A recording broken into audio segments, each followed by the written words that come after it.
Welcome to Lancefield on the Line. My name is David Lancefield, and absolutely delighted to welcome Amii Barnard-Bahn from Sacramento in the US.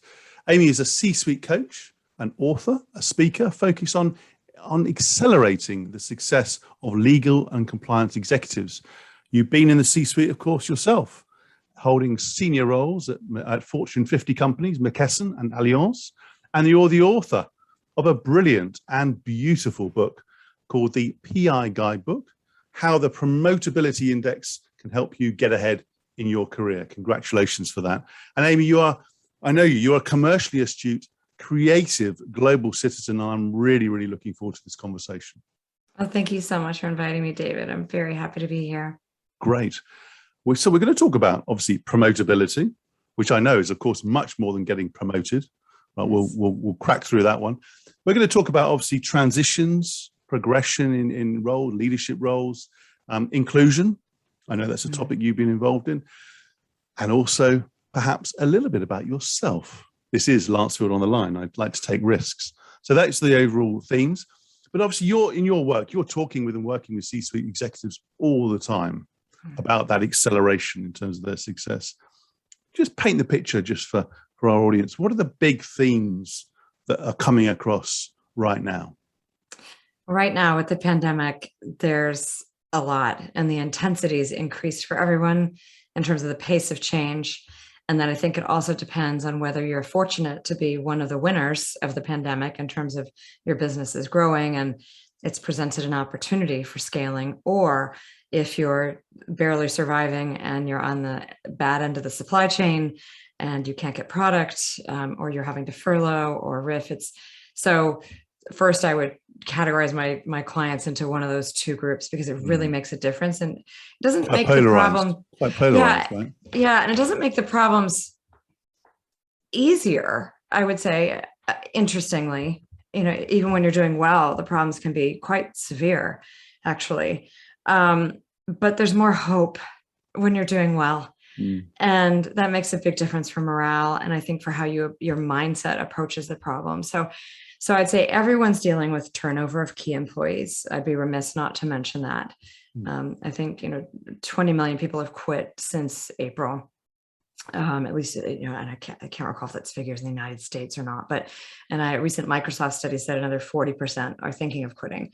So that's something to be thinking about. So some of my clients are already dealing with how do they pick up the slack without burning out their staff during a time which was already, mental health has been, of course, on the agenda for almost 2 years now for everyone, and trying to figure out the right balance of accountability with empathy as a leader. And can I just touch on that? Can I just touch on that? Because we have seen more leaders actually being leaders and being more empathetic, being more compassionate, which is more action focused than empathy, being more self-aware about some of their limitations, less hero-like, perhaps, over the pandemic. How, in your work, how optimistic are you about how much of those traits and characteristics would sustain, if you like, as we come out of, let's hope, of the pandemic? How optimistic are you? I think that for some people, it will have a tremendous impact, like a life-changing event, like a health event, or the death of someone close to you, or any other really cathartic event. I think for others, it'll go back as soon as it can to business as normal. A lost opportunity, really. A lost opportunity, right? I hate to be cynical, but I think that some will go back as soon as they can to the way they were operating previously. And that's probably normal. So I think it'll be kind of a spread. And that's a real challenge, because if you're one of the people working with and for that individual who's sort of gone back to the previous version that wasn't quite as good, if you like, with all those traits, you've seen them in action and what they can do. And you've probably seen them make some promises, explicit or implicit, about how the business, how the organizational culture should evolve. And then you see them bounce back where the pressure arguably is not on, at least as directly as in a crisis. But let's segue on. Come on, let's dig into this promotability index, because that's one of your babies. I mean, it's fantastic. It's not about just promotions. Go on. Just in a nutshell, paint the picture of what is promotability as a concept? Promotability as a concept is continuous learning. It's a growth mindset. It means that you appreciate that you need to keep growing and learning in order to, I think, fulfill your destiny, if we want to get really big about it, and that you're not expendable, which I think is important for most of us who need to earn a paycheck. And it just means that you're willing to be open to feedback and to continually looking for, okay, what one or two things am I going to work on this year? And, it's a habit of continuous learning and owning accountability for your career, because I think one of the most dangerous things people can do is delegate their future to someone else. Oh, I like that phrase, although I don't like the idea of it. I like the phrase. Now, a lot of that sounds intuitive. And a lot of people say they do what you just described, but we know that reality is often quite different from how people express. So let's look at the extremes. So, the people you worked with and seen, yourself included, I'm sure, who've, really done well in terms of their promotability, and those who've talk a good game but really struggle. What are the people who really master the promotability do? Let's start there. What do they do, to supercharge their careers, get closer to their destiny? They keep a high degree of commitment to self-awareness and external awareness. Self-awareness being what's my purpose, what's my how, what, and why, how do I execute my purpose? Why do I do it? And that can change over life stages, I would say, as well. Yes. At different periods in our life, some things will take precedence over others. And so it can shift and change over a lifetime.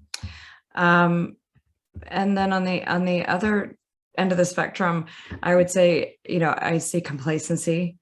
A lot of people who just feel that, they're working hard or they're working at a job and they'll keep working there forever. You see that a little less with this generation, with, I think, eight jobs expected for Gen Y, and 50% of the jobs for current kindergartners not having been invented yet.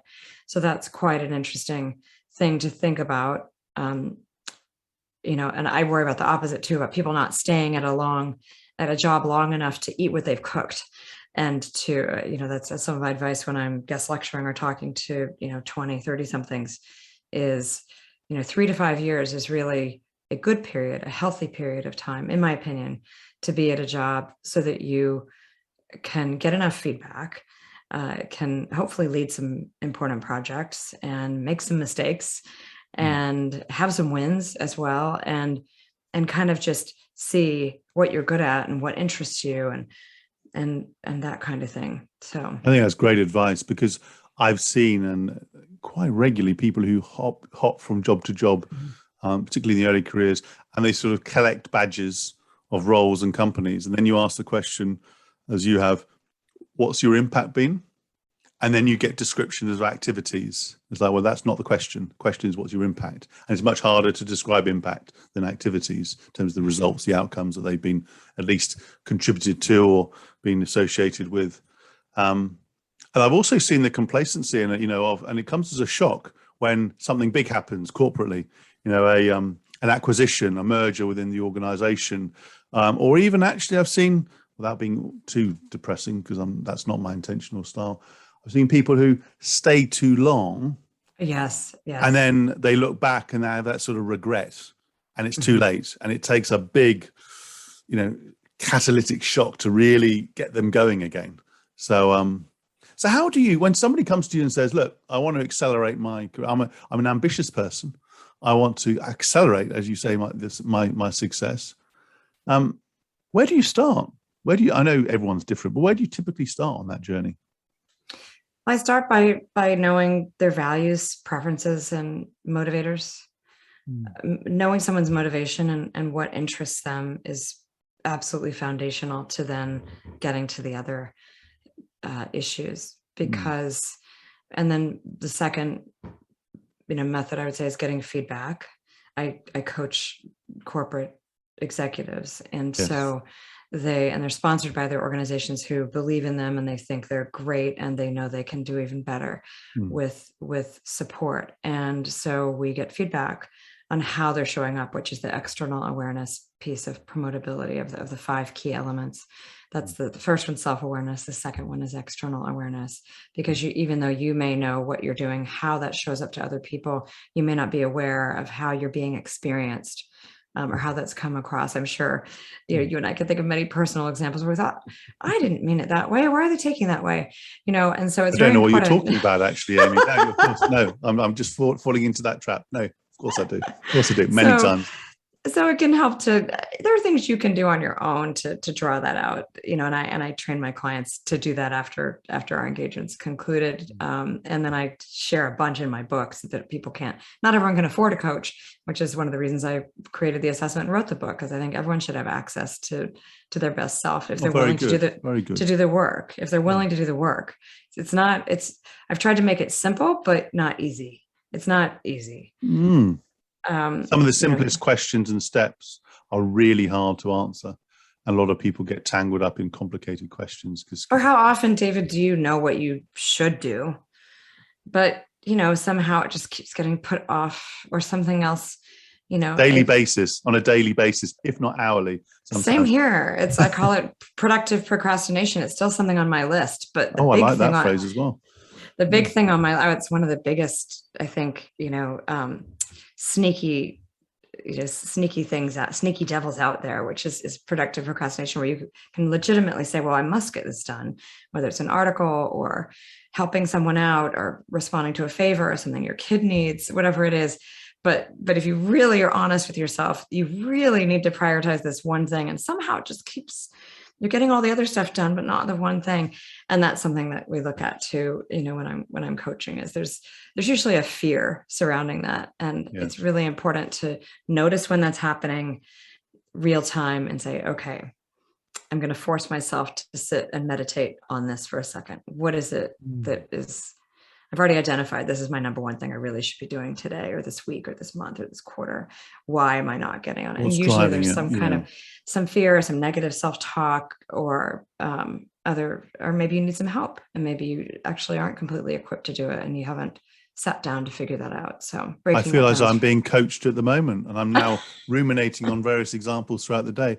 But let's move in a different direction, which is there are some people that I've come across, actually quite a few, that really focus on their promotability and their brand to the point where it's just like too much, to the point that, yes, they may have a great brand, they're self-aware, they're doing all the right things, but it's all about them.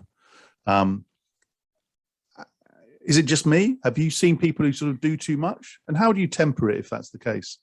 No, I have seen that a lot. And even the term personal brand is really starting to wear on me. It's catchy, and it's been around for, I don't know, what do you think, a decade now? And it's important to know how you show up. We've talked about that. So when it's used in that context, I think it's good. But I'm really getting tired, David, of referring to people as brand. It feels really superficial to me. And it's a bit concerning, I think, from a character standpoint, frankly.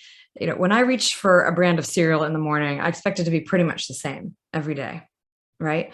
But when I talk to my daughters or my husband or friends or I know that we're all an amalgam of shifting moods and passions and interests. And so I think it's very reductionist to an oversimplification, and it can lead to quite a superficial view of yourself. I think it's almost damaging to one's sense of self to think of ourselves as a brand. I mean, people want to know who you are. They expect some consistency, especially if you're a leader. You do need to be consistent and somewhat predictable, because it puts people at ease. But to think of yourself as a product, I think is kind of inhumane and like a tube of toothpaste or something. I just don't think I agree with that. Contentment, and it seems lonely too. I think you and I may have talked about this in another one of our wonderful conversations, but when I wrote my book, for example, there's a risk there of getting super identified with my book and, only talking about that.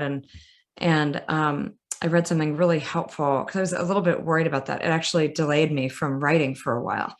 Is that I thought, well, I don't know what I want to be identified with. What if that's the only thing that people think I'll talk about from now on? And I have exactly that feeling. That's really I'm so much more than that. And I don't want to be limited. And luckily I talked to a wonderful person who or listened to something, and I can't remember what they said, but they said, I'm not my book. I'm not my work. And I thought, yes, that resonates with me. Because even though my work is very important to me, and I am not just my work, and neither are you, and neither is anyone. That's the beauty and the complexity of being human. That's really powerful, because that is exactly the situation I'm in, where either the chatter in my head says, got to write a book, and other people suggest it, which in some ways is nice. But it's that, God, it feels very limiting coming up with one overall theme. So I love what you say there. You obviously been preparing your book, and obviously the work that's led up to that is one aspect of you for a number of years, of course. We're now working in more hybrid environments. So I'm curious as to how the shift in working environments changes, if at all, the approach people should take to their promotability. It does change things a bit, because we don't have those water cooler, moments, ability to just go have lunch, coffee, those kind of game-changing conversations where someone can see you differently, or you can find a way to help someone where they just casually drop, oh, I'm working on this challenge, and you say, I can help with that. Those kinds of things, we need to create space for those to happen. So I call it, having a non-obnoxious strategy for being noticed. And love that. I love that. Because Wonderful. It could be really obnoxious. And we have all probably experienced people who go overboard. And you just talked about personal brand, and that's a great example of, it can get like the whole Instagram and all that, and the ridiculous posed pictures.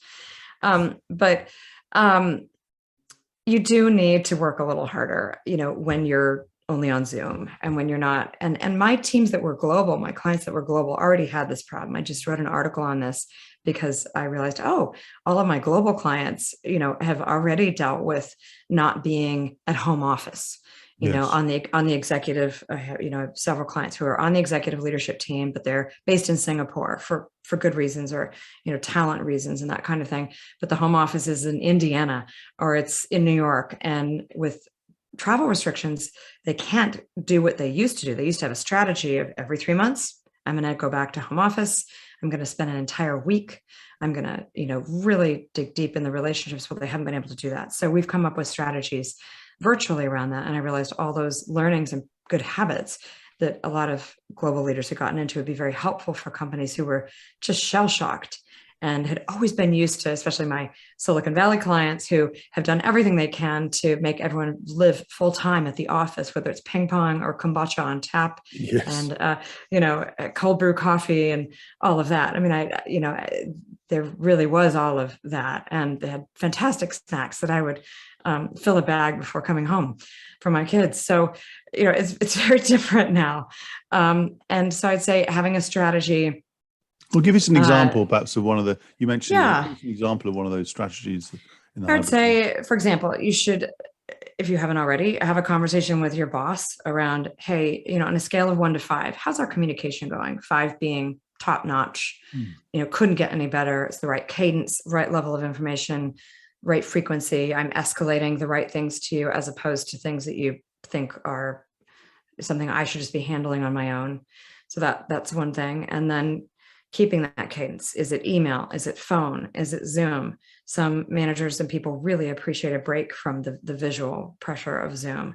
And I know from my coaching that it's remarkable sometimes the intimacy that you can have from just a phone call when you're not having to manage that extra sensory perception. I agree. Of visual. So you mix, in a way, you've got to mix it up, keep it fresh, and actually, as you say, talk about it. Actually, don't assume too much, but actually talk about how we're doing. And actually, I would talk about it. I'd talk to your team. I'd have one-on-ones with the team, ask the same questions. How do you prefer to get information? And then you should also, if you're a leader of people, you also should state your preferences. For me, when I was leading teams, I had a Friday template report just a check-in. And then I met with my team once every 2 weeks, one-on-one.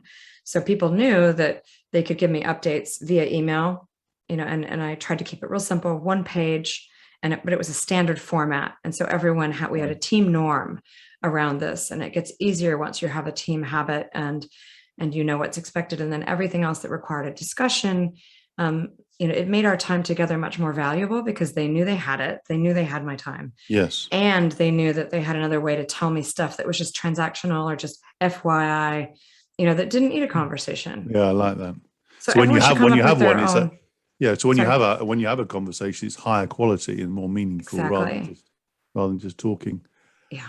On this point of perception versus reality, I'm always curious about that. So when you're managing yourself, I was going to say brand, but I shouldn't, but I just have.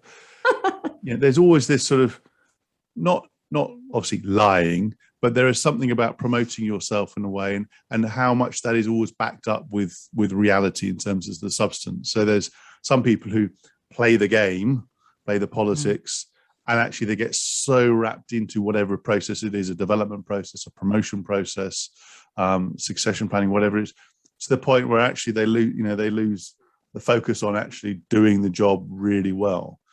Obviously, you need to manage yourself and project yourself in the right way, but surely you've still got to do the basics well enough for the role you're in, and hopefully as close to the role next. Do you see that balance of perception versus reality being something that your C-suite clients struggle with?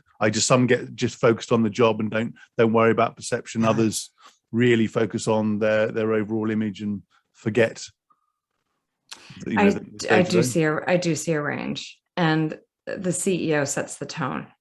So if you have a CEO that is highly political and that enjoys, and I've had to coach people who were on executive teams like this, where it's a bit dysfunctional, where they encourage competition, they encourage a horse race. I've been in large Fortune 500 companies where they've dangled, the successor CEO slot. It was, literally, and they've said to 3 presidents in one company, they said, you are all in competition with each other. You're each running very substantial business units. In my case, mine was $90 billion, and I worked directly for this president. And it was fascinating, David, to watch the behaviors and how different people react, how, some people behaved well and some badly.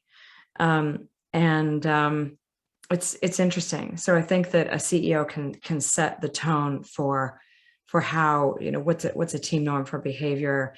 Is it results based? Or does it work when you flatter and suck up to me?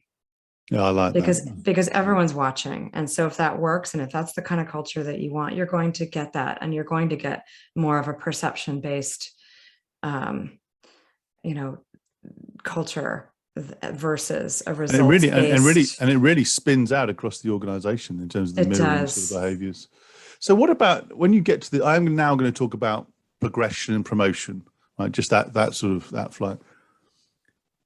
That sweet spot where actually you are in a role where you're really performing well, you're moving in the right direction at the right pace.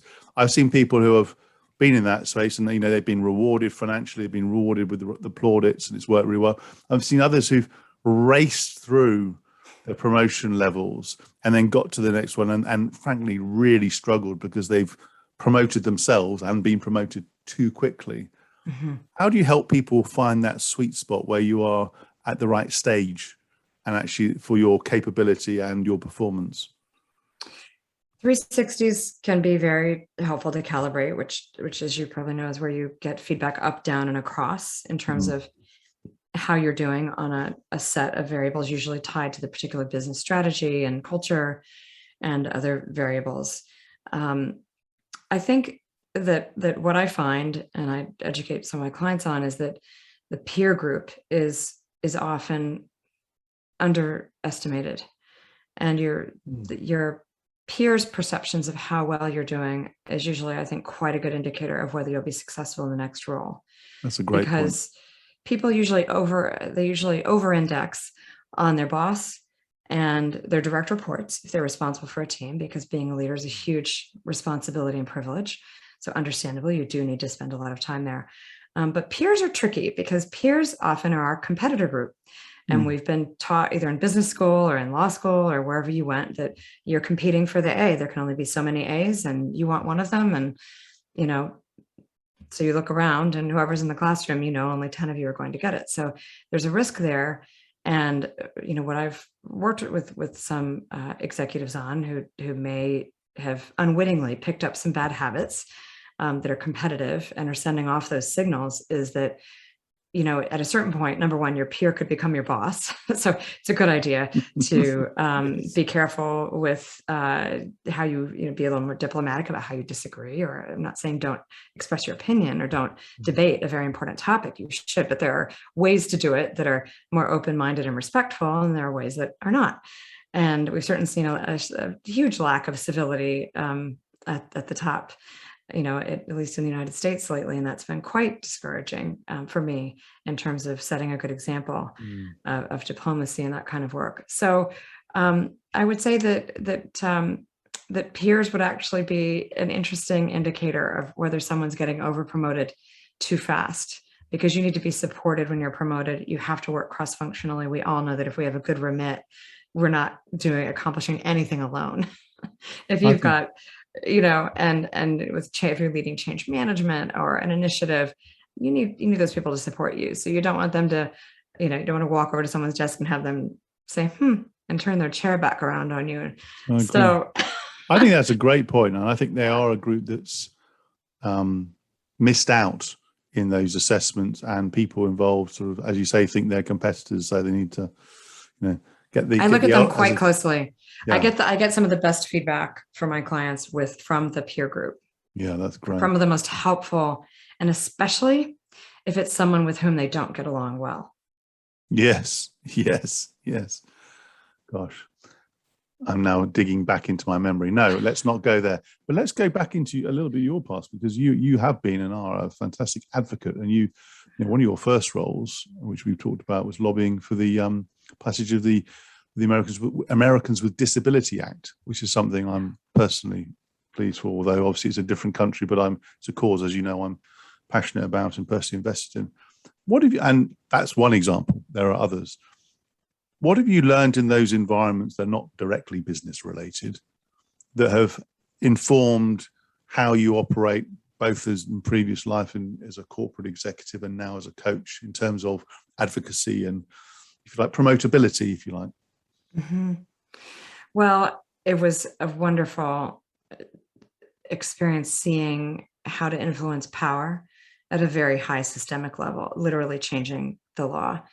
And this was a bipartisan effort, which was also fairly rare. And it was remarkable, the coalition that was put together for that law. So I would say I learned the importance of cross-functional collaboration. I learned how quickly things can turn on a dime to try to kill legislation, which happens in corporations too, just at a different level, right? Just a well-placed comment at the right time, can sow the seeds of doubt, on something. And so there are a lot of good analogies there. I'd say the importance of having when you are leading change, and I've had to create all kinds of, I really enjoy leading change. I think it's a fantastic challenge.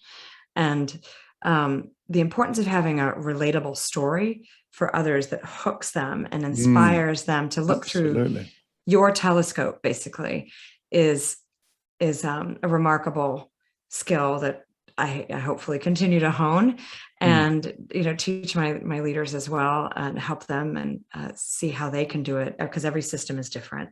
Yeah.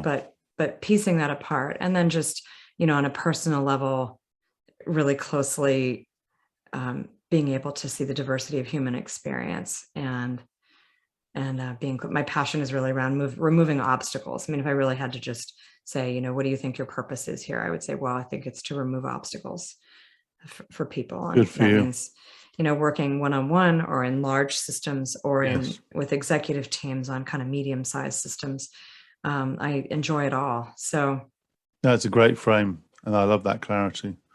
Gosh, you have some good phrases.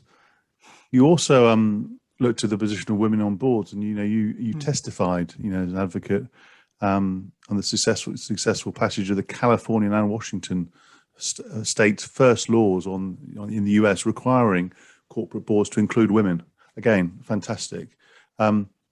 What's your barometer on that topic at the moment? How we talked about optimism at the beginning.